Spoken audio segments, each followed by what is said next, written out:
behavior. The cognitive behavioral approach. This approach is depending on the cognition of the individuals. Cognitive means thought process. So in the cognitive, the thought process, there may be some misunderstanding or maladaptive behaviors. So in the cognitive behavioral therapy, so we need to verify, we need to check, we need to understand the cognitive process, means thought process of the individuals. If we find any these deviations or maladaptive behaviors from the client or subject or any person, any individual, we need to focus on those deviations. For example, if the person is he learned, whatever she learned, if the information is not processing, what are the information, you know that there is some important aspects of learning, getting information, then selecting that information, analyzing that information. What are the information they received? If that information is not properly processed, getting information is one aspect, one part, one stage. Then information processing. In learning process, information, getting information and processing that information also important. If there is any issues, so if the mechanism of receiving information, processing information is not up to the mark, there is a problem of some cognitive distortions, deteriorations, you can say. So here, so this information, whatever the information they receive from the environment. Okay, so here one important premises of CBT is that whether they receive the information properly or not, whatever the information they received, they process the information in a proper way or not. Then secondly, specific environment, whatever the environment, because we need to get the information from our surroundings or information received from the environment. So the conditions of that environment also we need to check when we observe the person's cognitive distortions. So here in this case, if there is any distortions, like distortions maybe some sort of emotions are involved in that receiving information, that emotions may be negative emotion. In some cases, what they think, so one type of thinking that is known as things are black and white. So in some cases, these type of either positive, extremely negative type of thinking, that is one type of distortions, one reason of distortions. Number two is mind reading. I just know that they will approve. So they think that I am having one capability, that is mind reading capabilities. These type of individuals, they think that that person is not approve my activities, disapproval. That is other reasons or other distortions of our cognition. Okay, another thing is some sort of logical reasons, or you can say overgeneralization, generalizing the each and every activity in a same manner, overgeneralization. Then some sort of emotional disturbances. So these are some distortions of cognition. And some individuals, they'll say always, I should be like that, I should be doing this should statements. I should visit my family every time they want me to. They should do what I say. So these are some sort of statements in their mindset. Then some sort of labeling or mislabeling. They'll label, they'll have their own idea about their own self. So this type of labeling or mislabeling, should statement, then some sort of emotional disturbances and emotional reasonings and depersonalization, personalization and depersonalization. So these are some cognitive distortions. Based on these cognitive distortions, they think in a different way. Their cognitive, their understanding, and their perception is in a different way. So here, if you find these type of distortions, these type of misunderstandings, this type of perceptions, if we find, so better to go for the cognitive therapy. There are different types of cognitive. That means CBT, cognitive behavioral therapy. Why this is called cognitive behavioral therapy means, so cognition means understanding. Based on our understanding, based on our perception, based on our thinking, all our behavior. So CBT, cognitive behavioral therapy, when we want to change the behavior of the person, want to modify the person's behavior, first of all, we need to modify the thought process, cognition. If we find any distortions in the cognition thought process, so first of all, we need to restructuring their cognition, modifying the cognition, so that their behavior can be modified. That is CBT, cognitive behavior. One model of cognitive behavioral therapy is the ABC model, ABC framework, or ABC, that is technique. Here, A means activated event, B is belief system, C is the consequences. So here, maybe A is the first word, B is the second word, C is the third letter. But the A activated event is based on the belief system. If they believe in a different way, in a negative way, automatically their activated event will be, their activities will be in a negative system. So the consequences, belief system, based on the belief system only, their activated event, the activated event of any individual or any subject, any client. If we find any wrong belief system, negative belief system in that client, so we better to restructuring their belief system, restructuring their cognition, restructuring their thought process.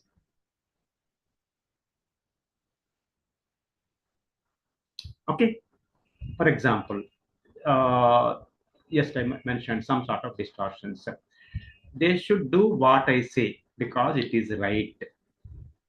If this type of impression they create, so here they should do what I say because it is always right.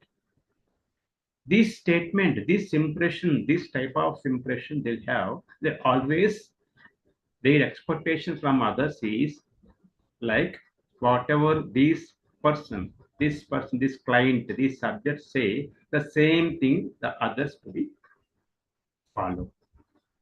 So is it possible? Whatever the person, whatever the individual says, whatever the individual's instructions given, the same instructions as is it easy to follow by other individuals? So here should statements, I should visit my family every time they want me to. So they should do what I say because it is right. These type of statement, these type of impression they create based on their cognitive processes, based on their information processing. These information processing, these type of cognitive understandings, or this type of perceptions, these type of understandings. So if we find, we need to check and we need to modify it. Restructuring of their mindset, restructuring of their cognition. In ABC model, in CBT also, as I mentioned, CBT, cognitive behavioral therapy. So their thought process is like that. They should do what I say because it is right. That is the understanding, that is the perception of this particular case. So how to restructuring this case? How to restructuring the thought process? How to restructuring their understanding? So just we ask them and try to, we will ask them, is it possible to follow your instructions and follow your way of thinking by others? Here only we need to uh, allow the patient, allow the client to understanding from his perspective and from the other's perspective. So whatever his analyzation, whatever his perception, whatever his thought process, we need to restructuring that. Generally, restructuring the term restructuring generally we use whatever the structure, whatever already built up area, whatever already structured is built up area. So that built up area, we need to the structure, we need to restructuring that built up area. Whatever their thought process, cognitive levels, slowly, wherever it is needed, whatever it is needed, we need to restructuring the process. So if we find, so here see, in this case, ABC model, if we apply this ABC model to this statement, they should do what I say because it is right. Their belief system is that it is right, I am right. Whatever I say, whatever I tell, it is right. So that is the belief system of this particular client. So if they believe, if the client believe whatever I am saying, it is right. So accordingly, he will expect from the others the same type of instructions, others also to be followed. So here, D is belief system. What is a activated event means? The activated event means the expectation of the expectation from others to be acted in the same manner. He will act. The client activated event is the expectation from the other, same expectation from others, because he believe, his belief system is that always I am right. Based on that belief system, his expectations will be like that, whatever the others also to be followed in the same. So belief system and the activated event or activity. Now the consequences. C means consequences. The consequences is like that. These instructions may not be always right. Whatever the person thinking about his knowledge is right, his understanding is right, his perception is right. Based on this belief system, his activity, his expectation among others are the same. What are the consequences? Means the others may not be follow their instructions, the person's instructions, because may not be right always. That is the reason the others also won't follow these instructions. That is the if they won't follow this instruction, the consequence what happens? He will be in a different mood. He won't mingle with others because they are his expectation is not reached. That is the consequence. So here in CBT, if we restructuring his belief system, if we restructuring his thought process, slowly he will understand I may not be right always. That is the restructuring of his thought process. So that if he believes that I may right sometimes, I may not be right, other events. So if he restructuring his thought process, then the activity even means he won't expect from other the same instruction to be followed. Then consequences. So negative belief system leads negative activated event. This negative belief system, negative activities leads to some sort of negative consequences. Now, if you restructuring his thought process, he believes in the right way, he believes in the positive way, automatically activated event also in the negative side, activities also in the positive side. So the consequences. So this is one model of CBT that is known as the ABC model. So some unrealistic ideas like I must do well and win approval of others. So some sort of realistic, unrealistic, or irrational beliefs. One important technique of CBT is the ABC model. Another one is REBT, Rational Emotive Behavior Therapy, REBT. So some sort of irrational beliefs like I must do well and win the approval of others. Always it's not possible to get the approval from others because approval from others is not possible always because they do properly or may not be sometimes I must do well and win the approval of others. This is one type of statement which leads to the distortions of the cognition. Second is that other people must treat me always in a positive way. It is also not possible. So these type of irrational beliefs leads some sort of cognitive distortions. Then, first of all, in therapeutical techniques, first of all, as I mentioned, we need to identify the belief system of the client, whether that belief system is in the positive way, proper way, or not. So, secondly, evaluate the consequences. If this type of belief systems, wrong belief system, negative belief systems are there within the client, what to do? We have to check the belief system first. Then, what are the consequences of this belief system? So that we need to identify or evaluate. Then, so another one is that practice in effective how to restructuring their belief system. Ask the client to restructuring their belief system. Okay, so here there are some cognitive methods. Cognitive methods means how to changing their cognition thought. That is REBT is one method. Rational emotive behavior therapy. Rational REBT means rational emotive behavior. That's their emotions.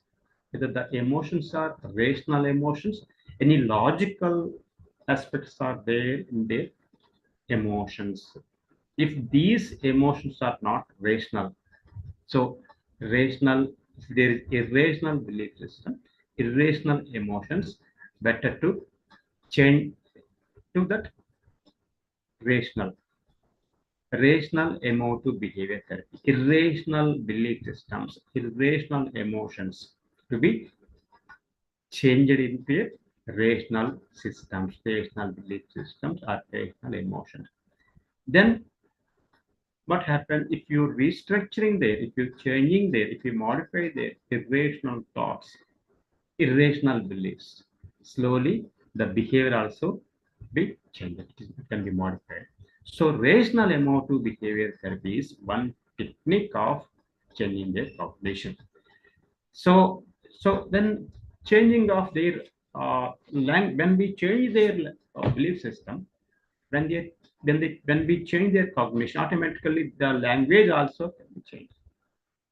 Emotive techniques, rational emotive techniques. Then these type of techniques, rational emotive behavior therapy or behavior techniques, leads to modify his thought process or her thought process.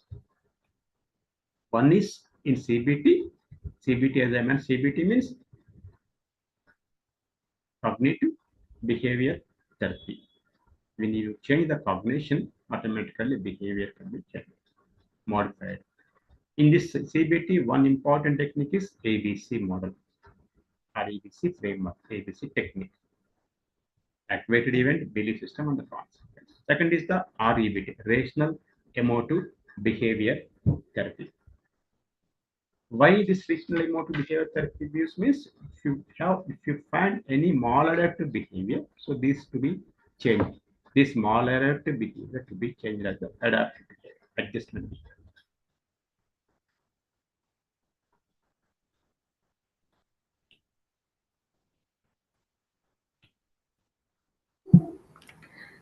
Sir, the two views of Ellis REBT and Beck's REBT, the difference.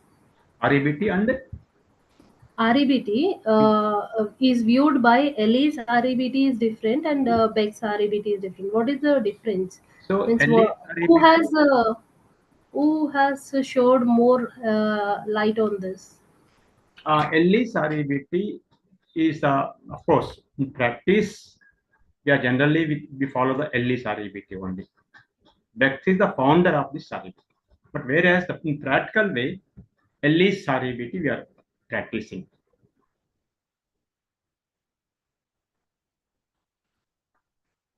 Okay. Okay, sir. Anything else? Want some more examples you want to give me, or you want me to give more examples, or if you want to share something from your end, you can.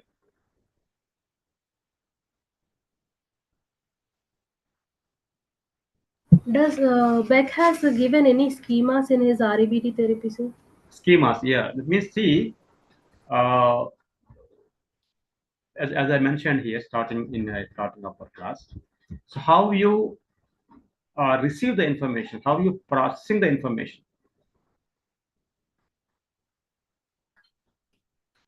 Okay.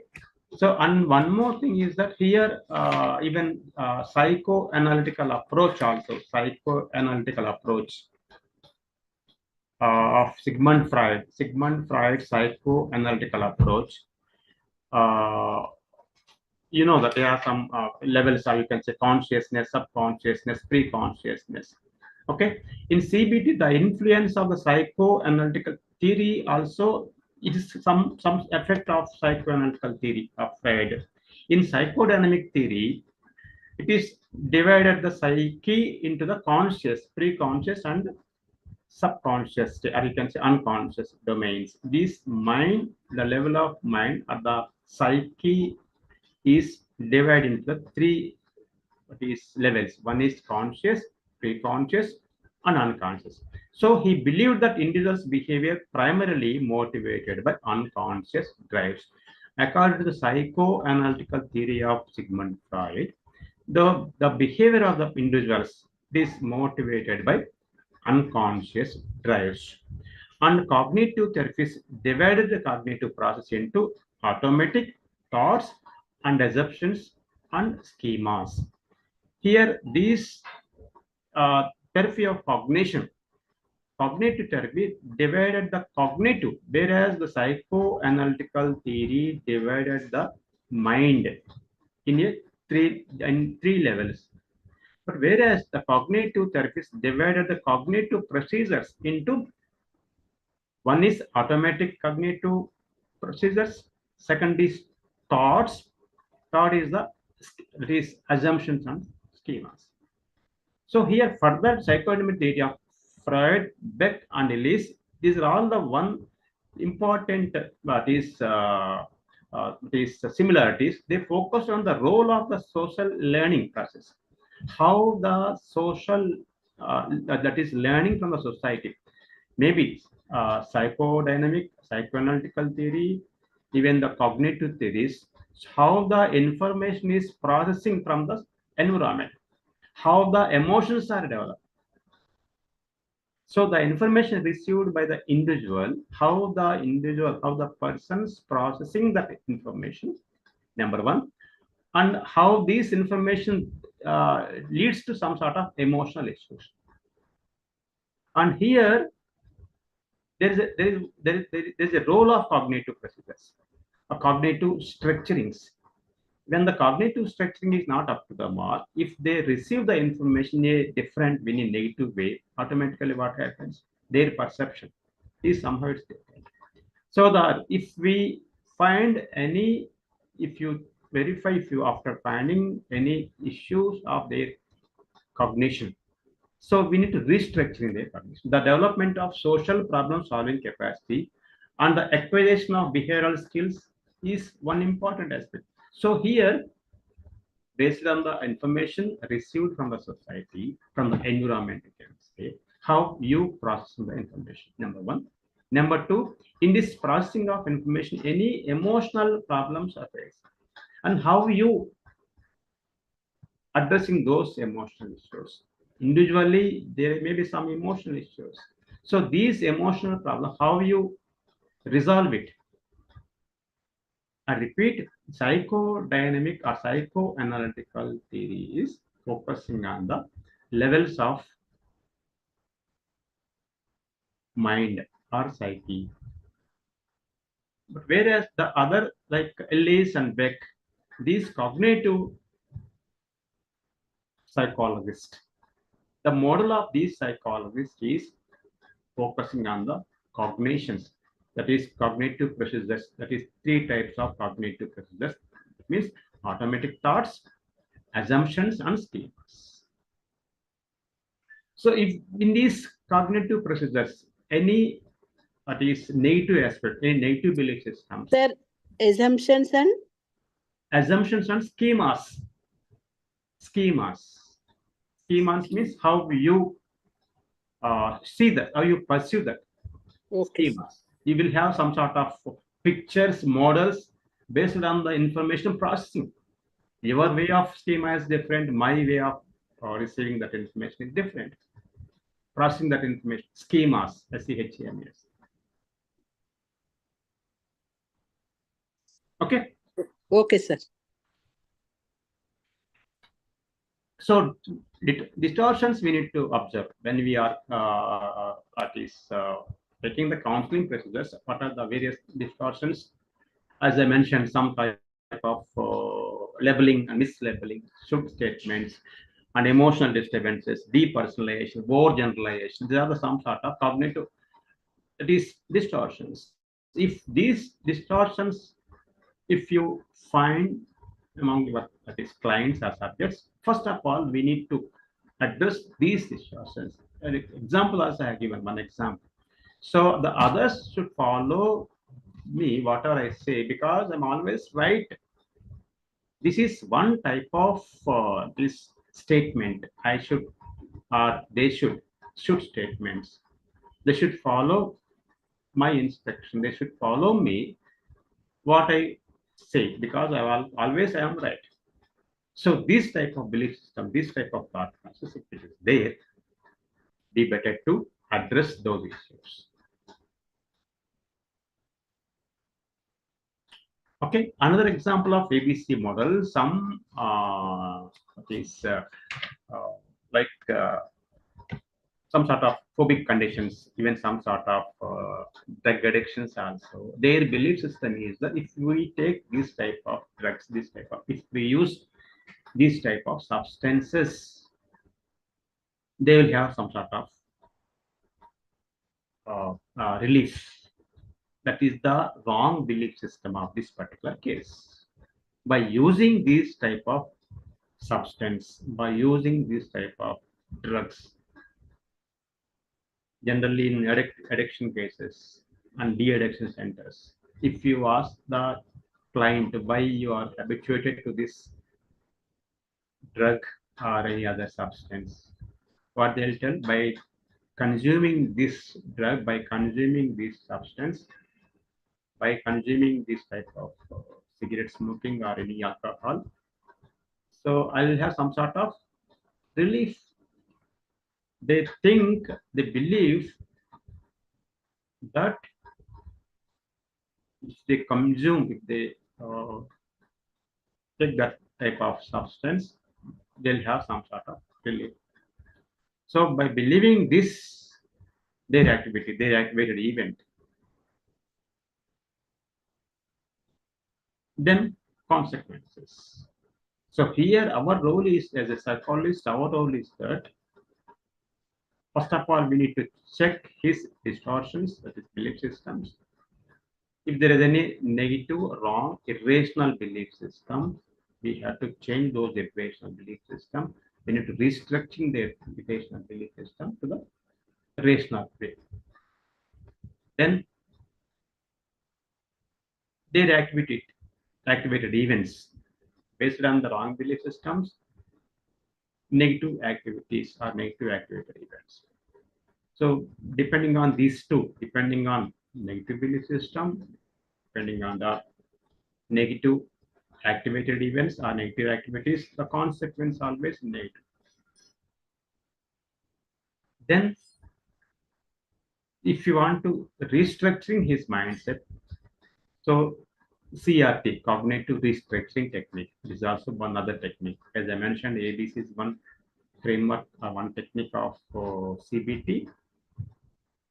Second is REBT. Third is the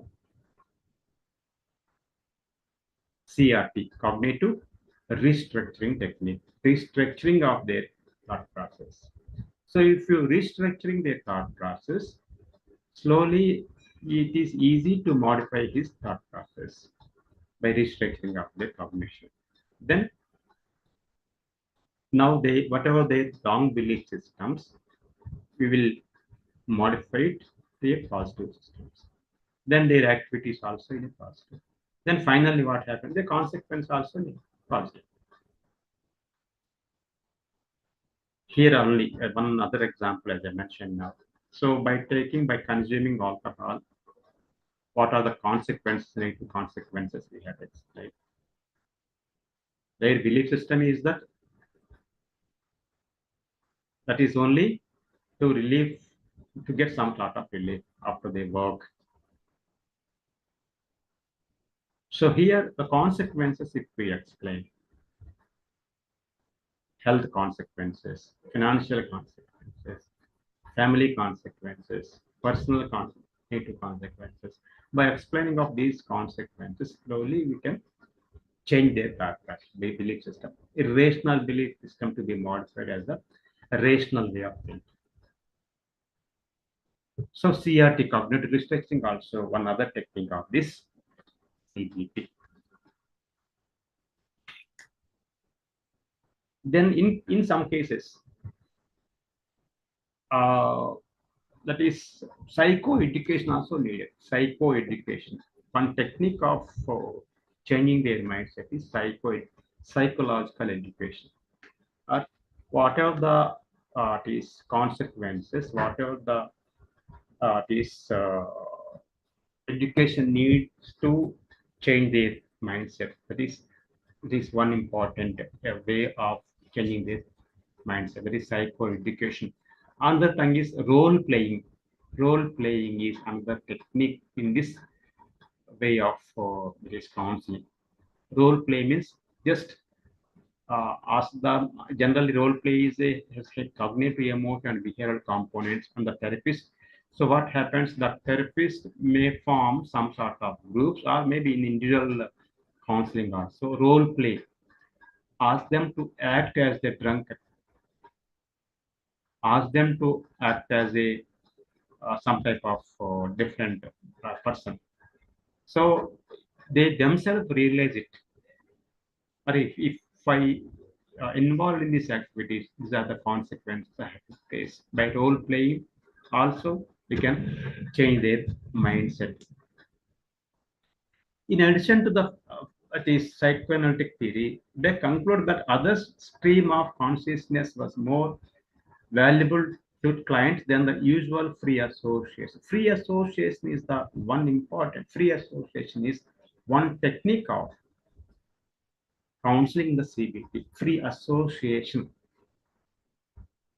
Cognitive therapy pursues psychological problems from processes such as faulty thinking, making incorrect inferences on the basis of inadequate and incorrect information. As I mentioned, in receiving the information, some information may be not correct, there may be incorrect information. One side is that whatever the information they received, in the processing of information may be not up to the mark. That is number one. Number two is that in Yr-MSc theory, Beck's cognitive that is therapy, there are two important aspects. One is that the information whatever the individual received, in the processing, that processing may not be correct, may not be correct. So that means in the problem is with the processing of that information. Number one. Number two, other side is that the information itself is the wrong information. That is not correct information. So cognitive therapy pursues that some sort of inadequate or incorrect information and failing to distinguish between the proper information and the improper information, correct information and incorrect information. So because of their cognitive distortions, they may not be in a position to processing that whatever the information is received. That is number one. Number two is even in the receiving of the information also, whether that information is the correct information or the false information. The same example, for example, some individuals, the group of individuals, they will, for example, in the 5 members group, one person is not addicted to any other substance. The other 4 members may give wrong information, incorrect information to this individual. We are all habituated to the particular substance or some habit. But this only one person out of 5 group members is not having any, not addicted to any other substance. If the other 4 members may not give proper information or incorrect information.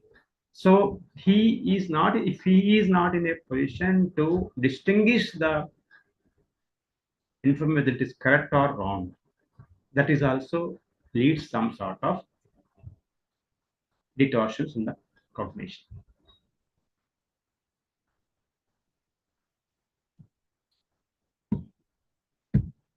Any doubt? These type of maladaptive thoughts, this type of misunderstanding, this sort of misperceptions also may lead some sort of distortions according to the cognitive theory of Ehrenberg's. So in this case, in such that cases, what to do? Again, the same technique, restructuring of their thought process, restructuring of their cognition by providing some techniques like psychoeducation and other restructuring methods of their thought process.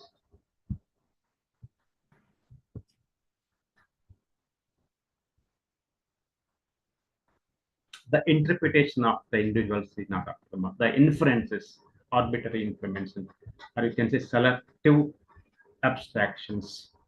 Then overgeneralization. Overgeneralization means, for example, a person is having some sort of habit and his weight is increased and he is healthy now after consuming that alcohol. That means his misunderstandings. Okay, so if A, B, C or X, Y, Z, if the individual observes only X, Y, Z, and he will generalize, oh, by taking this type of drug, I also may gain my weight. That is the generalization of these cases. Okay. So these are the 3 important techniques in CBT. One is ABC model, RABT, rational emotive behavioral type, and the CRT, cognitive restructuring techniques. These are all techniques depending on the behavioral approach or behavioral approach of counseling.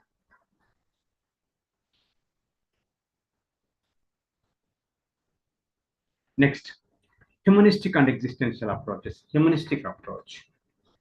Humanistic approach is based on the humanistic theory of Carl Rogers. Carl Rogers humanistic theory. In the Carl Rogers humanistic theory, the main important component in the Carl Rogers humanistic theory is self-concept, self-awareness, self-realization, and self-understanding. Carl Rogers argued that any individual is having their own potentialities, capabilities, competencies. We, as a psychologist, as a behavioral therapist, as a counselor, our role is that we need to act as a facilitator to make them understanding properly, to make them understanding of their own self, self-understanding, self-realization, self-awareness, and self-actualization.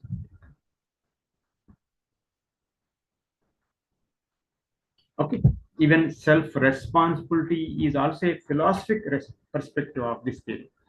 Self-responsibility, he is the responsible for his own deeds, even though if he realized their capabilities, if he or she is not in a position to utilize those capabilities, competencies, or capacities, the responsibility of that is that he himself is responsible. She herself is responsible for not focusing on their capabilities. Here in humanistic psychology, believe that human behavior is motivated not by others. He will be motivated on his own. He is supposed to be motivated by his own self. And this uh, humanistic approach is quite opposite of, and they rejects the psychoanalytical view of Sigmund Freud. Psychological disorder that's from conflicts over the expression of primitive or this type of uh, these perspectives of psychoanalytic approach, these humanistic, the supporters of humanistic theory, they always oppose the psychoanalytical approach. Carl Rogers argued that such problems arise mainly from a distorted self-concept. Individuals always learn to be something other than the what they really are in order to be recognized. So in humans, in humanistic therapy, the technique focus on that eliminating such unrealistic conditions. So whatever the unrealistic urges mentioned in the psychoanalytic approach, this humanistic approach or this humanistic psychologists, they always rejecting this type of views of psychoanalytic. Okay. Okay. So the humanistic therapists believe that mental problems arise from the low esteem, misguided, unresolved inner conflicts.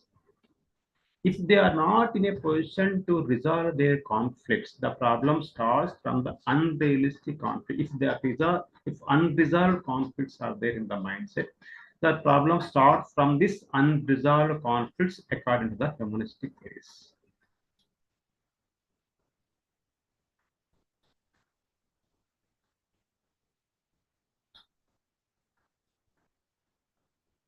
And another thing is that here the unresolved sexual thoughts, aggressive impulses are the vital role that play a vital role in the psychoanalytical approach.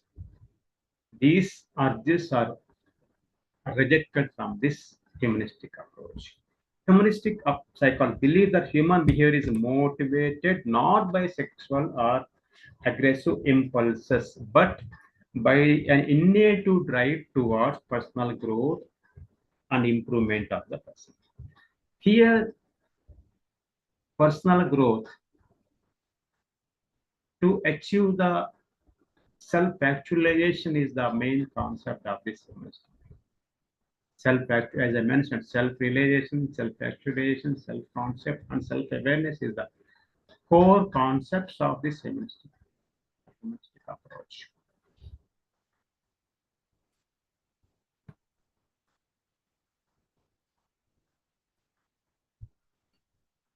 And one more important concept of this humanistic approach is realistic and ideal concept.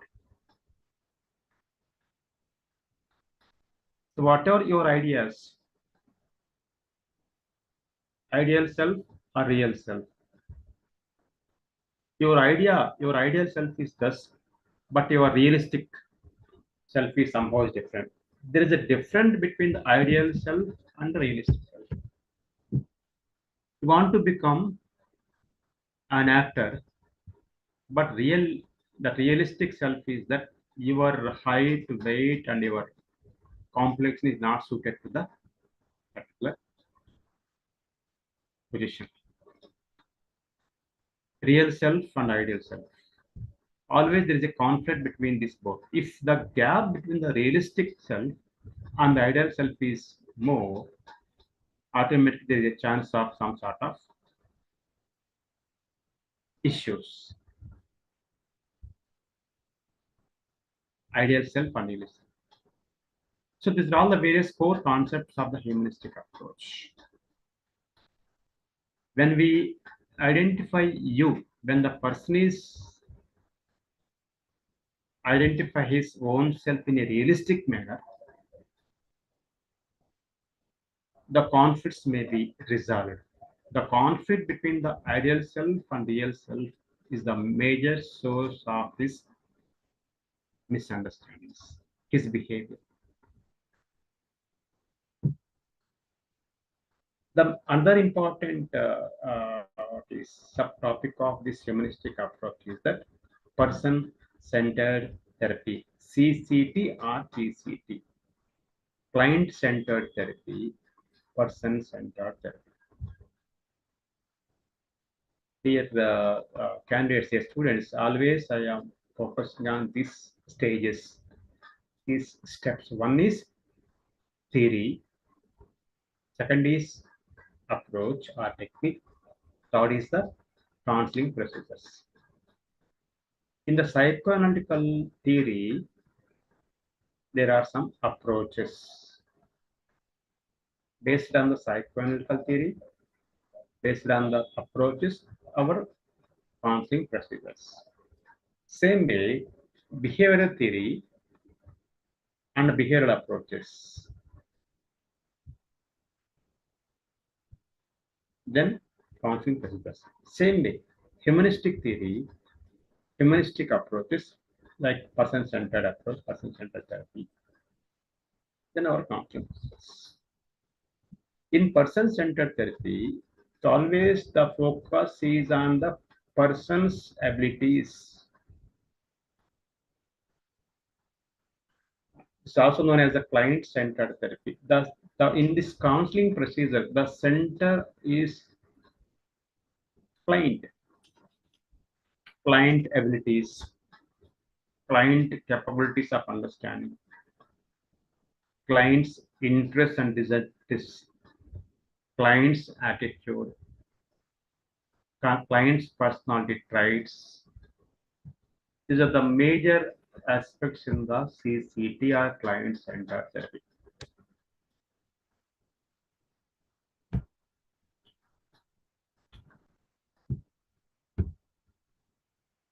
Got it?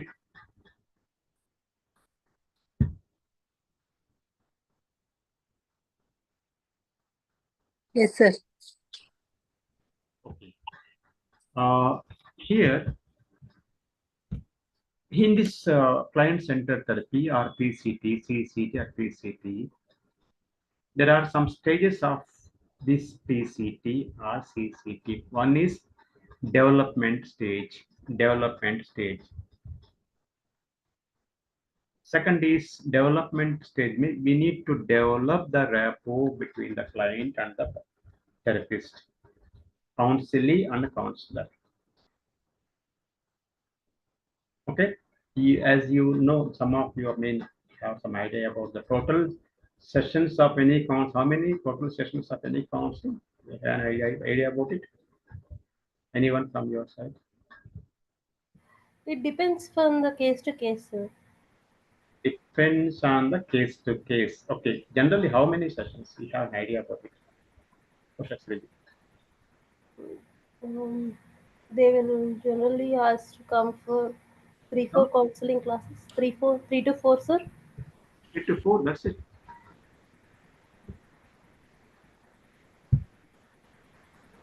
Again, depends on the case, sir. Yeah. There are some guidelines from the APA. What is APA? American Psychological Association. Yeah. American Psychology Association. APM is American Psychological Association. Okay, now because we don't have proper instruction from our Indian context, what are the instructions, what are the guidelines we are following from this APA? According to the APA or some other these structures of counseling, generally 10 to 20 sessions. Okay, based on the issues, based on their these persons need of the persons. Okay, 10 sessions to 15 sessions, generally 14 to 15 sessions or 10 to 20 sessions, depending on the issue, depending on understanding capabilities, depending on their various issues of the need of the particular person. Okay, here development stage means we need to develop the rapport. With initial stages, at least 1 or 2 sessions is needed to focus on their rapport establishment. Okay, why this is needed? Why this developmental stage is crucial? Why it is essential in any? The trust between the client and the counselor and counselee has to be established, so that the counselee will be open up in front of the counselor, so that the problem can be sorted out. Okay, okay, okay. So it's not that much of easy to get the information from the clients. Information gathering also an important technique in the counseling. Okay, in some cases they won't give proper information due to some reasons. Maybe some cases intentionally they want to hide something, or some sort of emotional issues. That is the reason they may not be in a position to express their emotions because of their emotional disturbances. Got it? Shasriji. Yes, sir. So maybe to both sides, both cases, both issues. One is wantedly, that is intentionally, they want to hide something. That is one problem. Second is due to their emotional disturbances. Some individuals may not be in a position to express in a proper manner. In these both cases, that is our role to get the information by establishing the rapport with the client. Yeah. Yes, sir. Yeah. Here, that is listening techniques we used to use. Listening techniques are most important. So in the developmental stages, how you listen, how you the more see, madam, it is the more you listen, the more you can understand the client. Yeah. The more Yes, you sir. listen, the more you assess the client and his situation or her situation. Number two. Third one is the more you listen, the more you are giving an opportunity to share their emotions, to ventilate their emotions. Got it? Yes, sir. So here, that is the development stage. These listening skills, your empathical understanding, the way you are empathizing the persons. That is the most important techniques in the CCT or PCT. In any counselor's counseling techniques, generally psychoanalytical approach and behavioral approach, these approaches we use wherever it is needed. But in any type of counseling, this type of humanistic approach daily in any session we follow it, because these are the core concepts of any counseling. No, empathical understanding, development stage, developing the rapport. Yeah. So this humanistic approach of Carl Rogers, generally in any counseling session, this is the basic things we follow. Maybe the starting stage, it may be the end stage, it may be the development stage, it may be the middle stage, whatever the stage may be. So these psychoanalytical approaches or behavioral approaches, wherever it is needed, whenever it is needed, we will use it. But the humanistic approach, the techniques of humanistic approach, the therapeutical procedures of the humanistic approach, daily we use.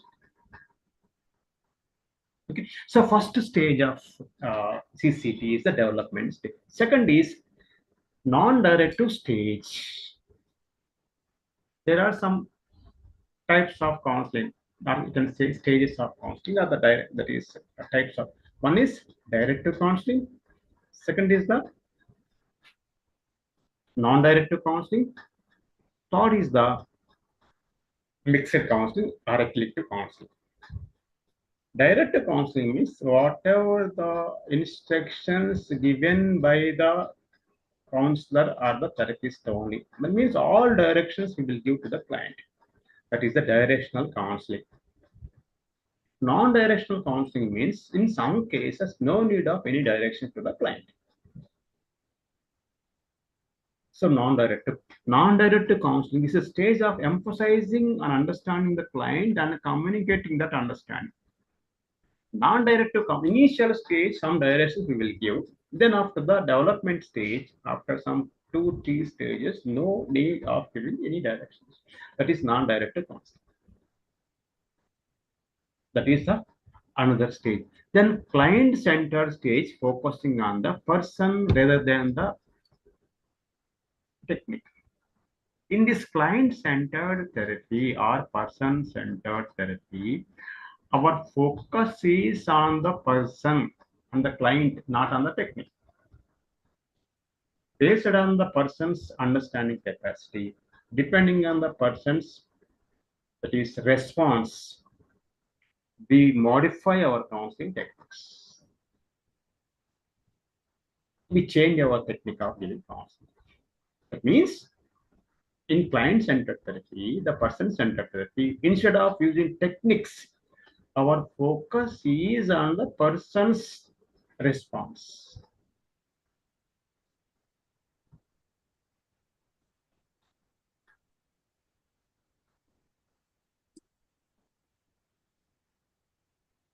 And the person-centered therapy, this goes beyond the individual psychotherapy to include some sort of group counseling, marital counseling. What is psychotherapy?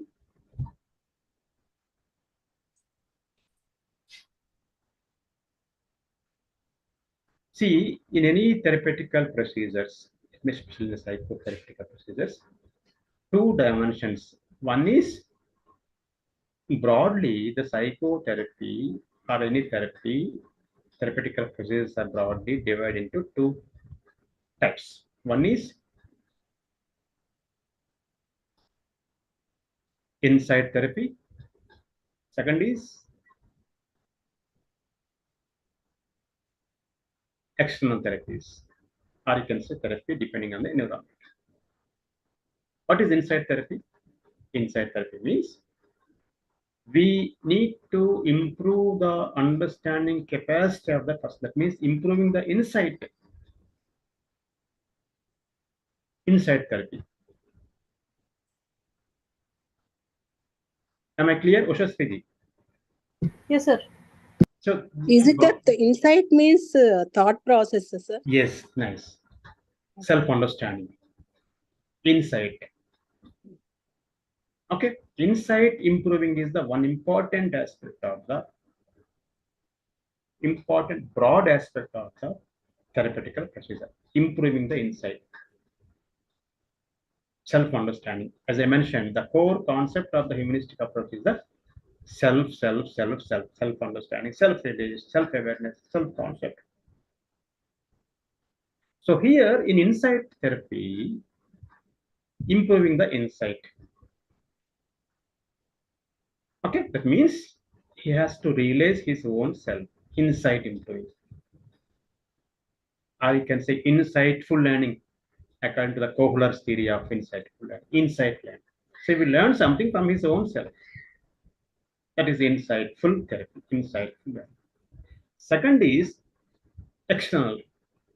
For example, if the person's IQ is not up to the mark, for example, if he or she is a schizophrenic case, or bipolar case. Is it possible to improve his insight in this particular stage? No, sir. Why?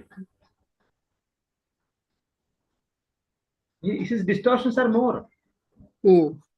Okay. Yes, sir. There is a complexity in his thought process. There is a distortions in his thought process. That is the reason it's not so easy to use these type of insight therapy. The therapy related to the insight improvement is not possible in this case, at least up to some extent. Of course, after some weeks or some months, their thought process may be the cognitive levels may be, but at this particular initial stage of acute cases, especially in the that is in psychiatric hospitals, when they admitted in the hospitals as inpatients, initially we can't focus on the insight improvement. Is it possible to improve their insight in this initial stages of immediately after joining as an inpatient? No, sir. No, sir. These are the acute cases. That is the reason they admitted as inpatient. Otherwise, they will be outpatient cases. OP cases. So here, that is insight improvement or insightful therapy techniques.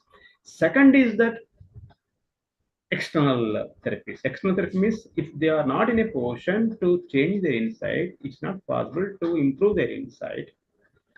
So changing the environment. Got it? Yes, sir. Changing the environment to be suited to their behavior, at least up to some, at least in initial stages. Means the caregivers treatment, the environment of social environment, family environment, the workplace environment to be modified according to the need of the person up to some extent in at least initial stages. So now the point is that in the client-centered stage, focusing on the person, not on the Technique. yeah, because that technique may not be worked out in some cases. So that is the reason in person-centered therapy or client-centered therapy, always our focus is on the Person. or the client. Okay. Another techniques of this counseling is the therapist must trust the client. Okay. We need to understand the capabilities of the client. Okay. The therapist must establish certain type of relationship with the client. It's totally depending on the relationship of the client and the person. Client and the therapist. Two persons are in the psychological contact. They should be in the psychological contact.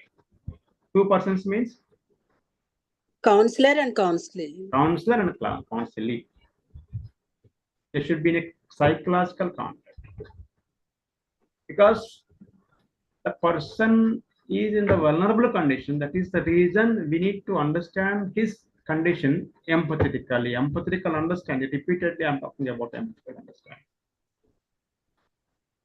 So in person-centered therapy, two persons are in the psychological contact. The first whom we shall term the client, and we call it as a client, is in a state of incongruence, being vulnerable. Okay, he is in the vulnerable condition. He is his thought process incongruence. Our thought process is in a congruence, systematic, in a coordinating way, in a holistic manner. Whereas the person who is in the vulnerable condition, he is in the anxious state, he is the imbalanced emotional status. That is one side. Second is the counselor or the therapist.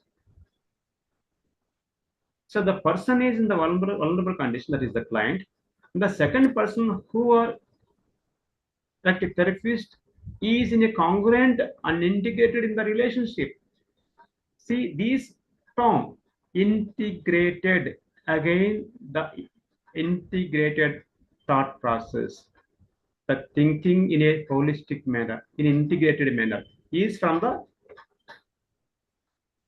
Gestalt technique of counseling. Gestalt approach.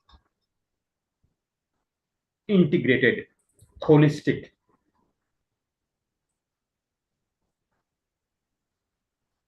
One side is the client. He is not in a position to think in a holistic manner or in an integrated manner. But whereas the therapist, he is the person, he'll pursue the situation, he'll understand in a holistic manner, or you can say integrated. The therapist experiences unconditional positive regard. What can say?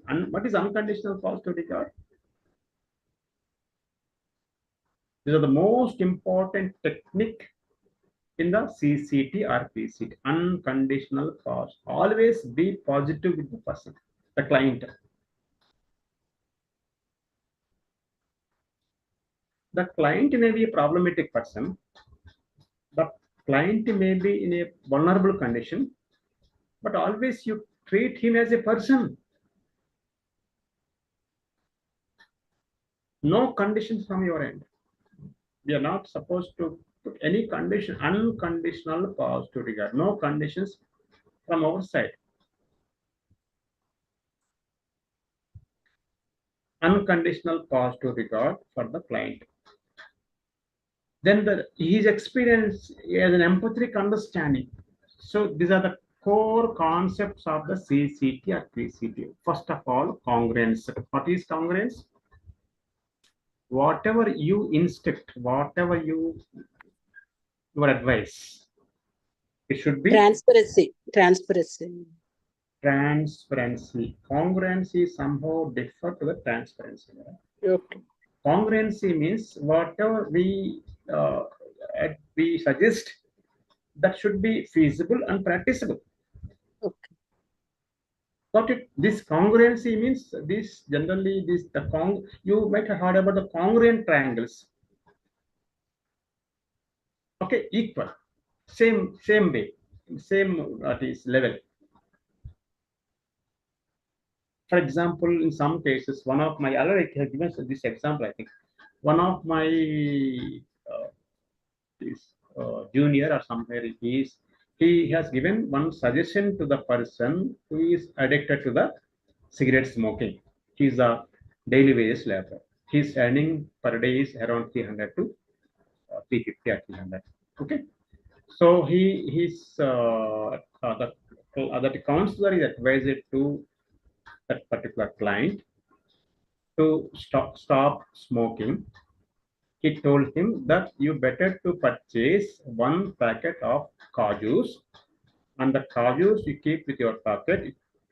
Okay, so whenever you have an idea of smoking cigarettes or BDs, better to eat that kaju. Is it possible practically?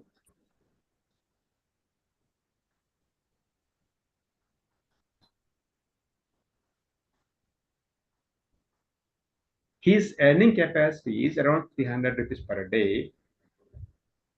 The problem of that person is that he wants to stop that smoking of BDs or cigarettes.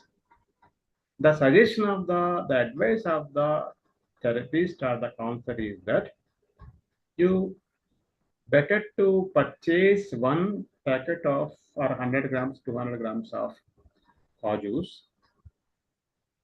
Whenever you have an idea to smoke cigarettes or BDs, you better to eat kajus. That is the suggestion. In this suggestion, any congruence is there? Any practicability? It is not practicable, sir. He may not afford to. Yes. So whatever we suggest, better to be in a practical manner. Okay. Number two is that unconditional positive regard. No condition from our side. Always try to receive the patient as he is. Whatever the condition may be, accept him as he is. Accept him as he is an individual. Don't focus on the problem. Better to focus on the individual. Yeah, humans. Then third one is that empathy. Empathy means understanding from the other's perspective. Others' perspective means try to be there in their conditions, in their situation, in their environment. so that you will be involved in the psychological counseling process, experiencing their own, at least try to understanding their own issues. That is known as the understanding from the other's perspective. There are three components of empathy. One is intellectual empathy, involves seeing the world from the client perspective. That is intellectual empathy. So you have to go to that level based on their intellectual capabilities of the client. Intellectual empathy is that you need to understand from their perspective of their capabilities of understanding, their level of intellectual expertise. That is one important type of empathy that is known as the intellectual empathy. Second is emotional empathy. It involves when you naturally or spontaneously begin feeling an emotion in response to the client's side. Why they're emotionally disturbed. If you go to their emotions, if you realize their emotional issues, so that you'll show some sort of empathy, that empathy is called emotional empathy. Why they are anger, why they are fear, why they are emotionally disturbed. That is emotional empathy. Third one is the imaginative empathy, asking yourself the empathy for how would I feel if I were in my client's situation. That is imaginative empathy, visualizing their condition. If you are there in the client situation, client's environment, client's position, you need to visualize it. We need to imagine it. That type of empathy is known as the imaginative empathy. Three types of. First of all, empathy. Empathy means understanding from the Client's perspective. client's perspective. Again, there are three types of empathies. One is Intellectual empathy. So their intellectual levels you need to understand, because some individuals in that particular condition, wherever they are, in their situation, intellectually, they may not be understanding in a systematic way. You know that if we are in the emotionally disturbed state, the memory will be badly impacted. The thought process also may be not up to the mark in that emotional situation. That means, though they are intellectually fit, but in this particular condition, the situation, their intellectual capabilities may not be working systematically. So we have to understand that you need to go to that level of understand, that level of intellectual capabilities in that particular situation only.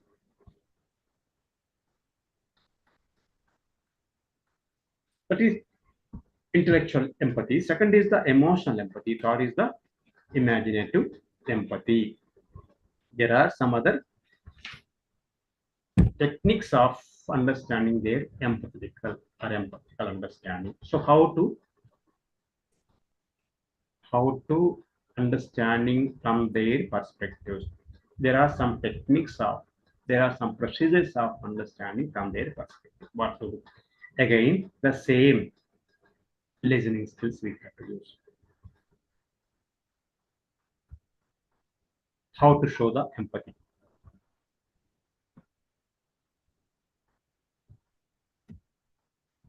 As I mentioned, listening is the major part, major technique in the counseling. That may be one-to-one counseling or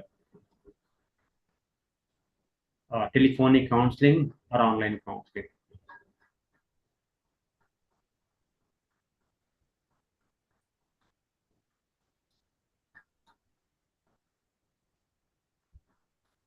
As I mentioned, listening, by listening, you will understand the client.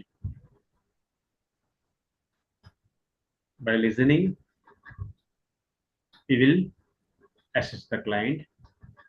By listening, we will provide an opportunity to ventilate his emotions or her emotions. Okay. There are some phrases, some techniques that we need to use to show their empathy, to show the empathy towards their client. Once the rapport is established, the client may be ready to express their emotions, to ventilate their emotions.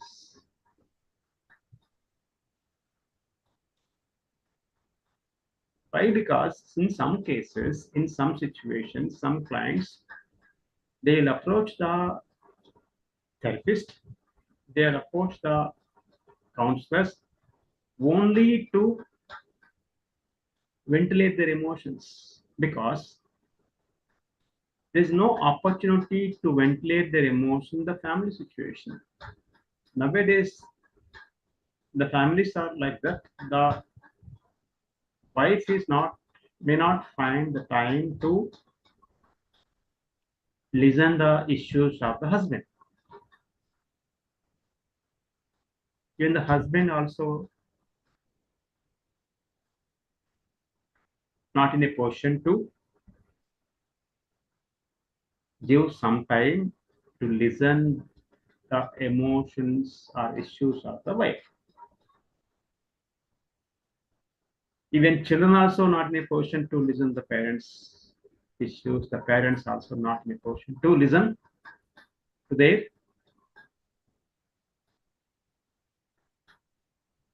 children's issue. In such cases, those clients, those individuals approach the Counselors. counselor only to Ventilate their emotions. share or inflate or express their emotions. By listening their issues, some sort of relief will provide to the clients. That is the present situation, the conflict situations. Sir, excuse me. Yeah. Yeah. In this venting session, the counselor feels consoled that he had an opportunity to vent out all his problems or situations. So in that particular condition, as a part of counselor, what his role should be? Like, is it just empathetic listening and responding, or what should be the response of the counselor? Means in case of only ventilating their emotion, you're talking about only in case of only ventilating emotions. Yeah. Yes, only listening. That's all. Yeah. Initially listening. When they are confident about the other next stages also, they will approach, definitely they will approach the same counselor. Got it? Okay. Yes, sir. Thank you. So later on stages, initially, if they have that confident, that is definitely initially they'll approach the counselor to ventilate their emotions. Maybe solution is later on stages. Problem solution, addressing the issues. Later on, I am talking about some issues. I'm talking about because see, it is a crucial job, crucial work. This psychological counseling is not that much easy. Yes. In some cases, you are only the person to exchange their emotion, no other way. Yes. That is the reason we need to follow some ethics also. Confidentiality is a major ethic in your ethical procedure in our counseling. Okay. Got it? Yes, sir. So you are only the person in the world. They ventilated their emotions. They expressed their issues. They shared their issues. Got it? If they built that type of confidentiality, or that confidence, definitely later on stages also in the next level of counseling also they'll approach the same counselor. Some sort of secrets, some sort of confidential issues in the family. Even they won't discuss, they won't share, they won't talk to the nearby family members also, even the wife, husband, even the parents also. Those type of issues they will discuss, they will share, they will ventilate to the counselor. Is it okay, Dinaji? Yes, sir. Thank you very much. So we might have to spend 2-3 sessions for the ventilating sessions and then maybe give chance for the counselee to come up with his own solutions for the That is problem. an opportunity you need to give. So as I mentioned, listening is an opportunity to ventilate. There are 3 important objectives of listening, as I mentioned. One is by listening, you will understand the client in a better way, number one. Number two is automatically there are some type of assessments. Yeah. Assessment means no need of direct assessment, maybe Okay. structured assessment, unstructured assessments. Yes. Even listening also, as far as my knowledge is concerned, even listening also some type of assessment Yes. before starting the actual procedures of your counseling, then assessing the client, his mental status, or you can say MSc. What is MSc? No idea, sir. Some of you are from medical background. That is MSc means mental status examination. So we will assess the mental status of the client by listening. Yes. And Okay, sir. personality traits up to some extent you can assess. This is the second objective of listening, second aim of listening, and second part of listening, and second benefit of advantage of it. Thirdly, you are given an opportunity to ventilate his emotions.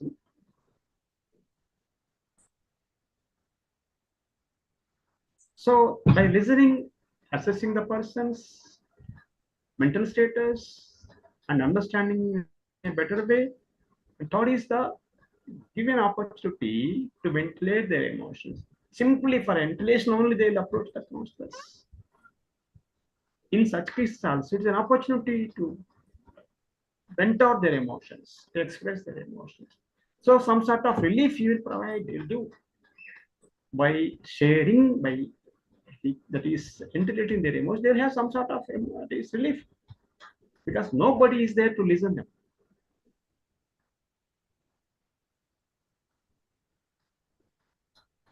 Okay. Yes, sir. Thank you. Yeah, that's it for today's class. Yeah, it's 1:40. That is sorry, 4:45. Any other class next? Yes, sir. Personality class is Personality is there. there, sir. Personality. Any doubts?